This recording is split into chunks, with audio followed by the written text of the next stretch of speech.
Hello hello friends. तो आज subject हूँ पटलर पेट चिरा। तो कथाटी कौन चलतु मुझे देखा आग भिडियो मुझे देखी मो नणंद घर को जादिन थी माँ मनसा पूजा आ राति संध्या आलती आमे मैंने समस्ते रेडी हो चली जाइलु माँ आलती देखापी।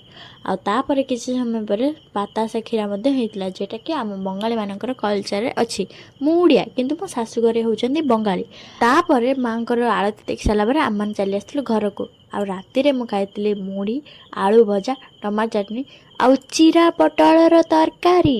आपर आम देखापी बाहरी जाइलु जात्रा जात्रा जात्रा। किंतु किंतु किंतु गोटे ट्विस्ट अच्छी। जात्राटे एते बढ़िया होता जे देखी देखी मत पूरा निद लगिगला।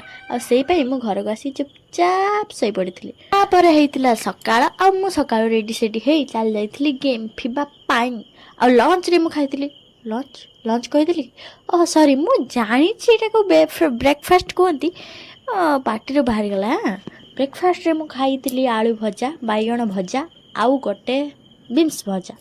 आउर दीपर होता आमर पनीर तरकारी आउ पटल कुर्मा दही बैगण लाउ चचड़ी आ सब को रेडी करते और गेलु बुझी मो नणंद।